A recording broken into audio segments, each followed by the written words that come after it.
प्रकाश का परावर्तन और अपवर्तन। विनय सर, इस वीडियो में हम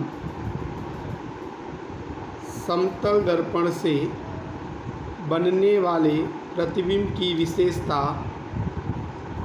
और गोलीय दर्पण के प्रकार का अध्ययन करेंगे। सबसे पहले समतल दर्पण से बनने वाले प्रतिबिंब की विशेषता। इस चित्र में M और M' समतल दर्पण है। समतल दर्पण के सामने U दूरी पर H ऊंचाई वाली एक वस्तु AO रखी गई है। वस्तु AO का समतल दर्पण से प्रतिबिंब बनाने के लिए वस्तु के A बिंदु में से समतल दर्पण पर दो किरण आपतित करते हैं।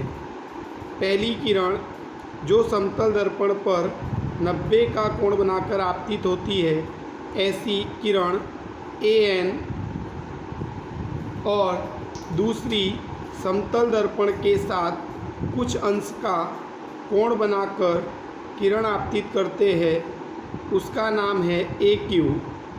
इसका अर्थ ये हुआ कि A बिंदु में से समतल दर्पण पर दो किरण आपतित करते हैं, एक AN और दूसरी AQ।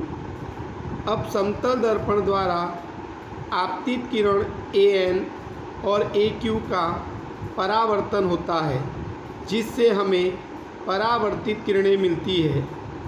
AN समतल दर्पण पर 90 का कोण बनाकर सीधी आपतित हो रही है, इसलिए उसका जब परावर्तन होगा तो परावर्तित किरण Na मिलेगी।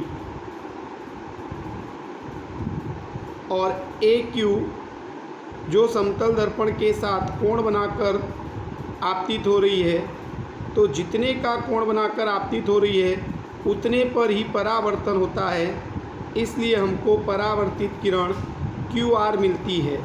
यानी AN का परावर्तन होता है तो परावर्तित किरण Na मिलती है, और AQ का परावर्तन होता है तो परावर्तित किरण QR मिलती है। दोनों परावर्तित किरणें यानी कि Na और AQ दोनों दर्पण के सामने एक दूसरे को नहीं काटती। Na को इस तरफ आगे बढ़ाओ और QR को इस तरफ आगे बढ़ाओ, एक दूसरे को नहीं काटेगी, इसलिए Na और QR अपकेंद्रित किरण है, जो दर्पण के सामने एक दूसरे को काटती है नहीं। इसलिए Na को हम पीछे बढ़ाते हैं, Na इस दिशा में जा रही है, पीछे बढ़ाते हैं, और QR इस दिशा में जा रही है, इसको पीछे बढ़ाते हैं, तो दोनों एक दूसरे को जहाँ पर काटती है वहाँ पर हम A' नाम देते हैं। यानी कि A बिंदु का प्रतिबिंब बना A'। उसी प्रकार वस्तु के O बिंदु का प्रतिबिंब बनता है I। इसका अर्थ ये हुआ कि वस्तु AO का प्रतिबिंब बना A'I, तो ये प्रतिबिंब बना A'I। अब ये प्रतिबिंब की चार विशेषता है। पहली विशेषता कि समतल दर्पण से जो प्रतिबिंब बनता है वो दर्पण के सामने नहीं बनता है, पीछे बनता है, इसलिए समतल दर्पण से बनने वाला प्रतिबिंब हमेशा आभासी और सीधा होता है।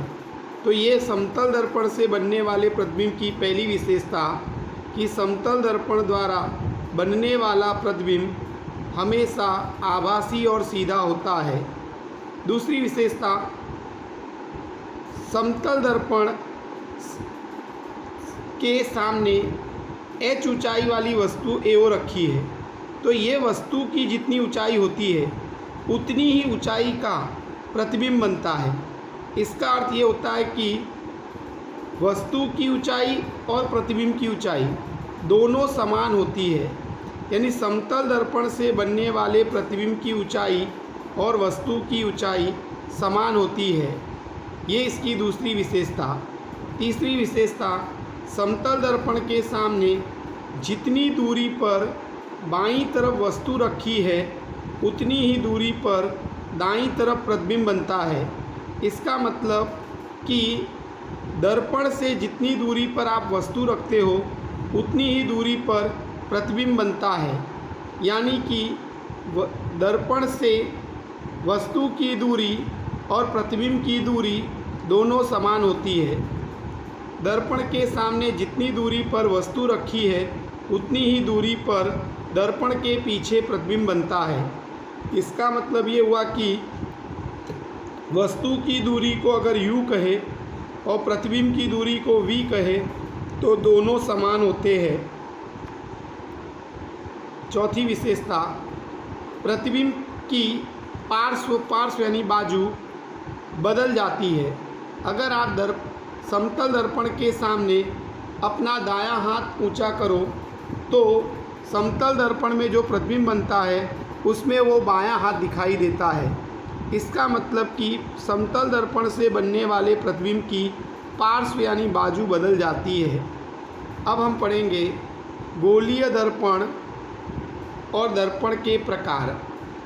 गोलीय दर्पण किसे कहते हैं? जिस दर्पण की परावर्तक पृष्ठ गोलीय होती है उसे गोलीय दर्पण कहते हैं। इसका अर्थ ये हुआ कि जिस दर्पण की परावर्तक पृष्ठ गोलीय होती है उस दर्पण को हम गोलीय दर्पण कहते हैं। गोलीय दर्पण के दो प्रकार हैं। पहला अवतल दर्पण, दूसरा उत्तल दर्पण। अवतल दर्पण किसे कहते हैं? तो जिस गोलीय दर्पण की परावर्तक पृष्ठ अंदर की ओर वक्रित हो तो उसे अवतल दर्पण कहते हैं। यानी कि जिस गोलीय दर्पण की अंदर की सतह परावर्तक पृष्ठ हो उस दर्पण को हम अवतल दर्पण कहते हैं। जिस गोलीय दर्पण की परावर्तक पृष्ठ बाहर की ओर वक्रित हो तो उसे उत्तल दर्पण कहते हैं। जिस दर्पण की बाहर की सतह परावर्तक पृष्ठ हो उस दर्पण को हम उत्तल दर्पण कहते हैं। यानी कि जिस गोलीय दर्पण की अंदर की सतह परावर्तक पृष्ठ होती है उसे अवतल दर्पण कहते हैं। जिस गोलीय दर्पण की बाहर की सतह परावर्तक पृष्ठ होती है उसे उत्तल दर्पण कहते हैं। Thank you.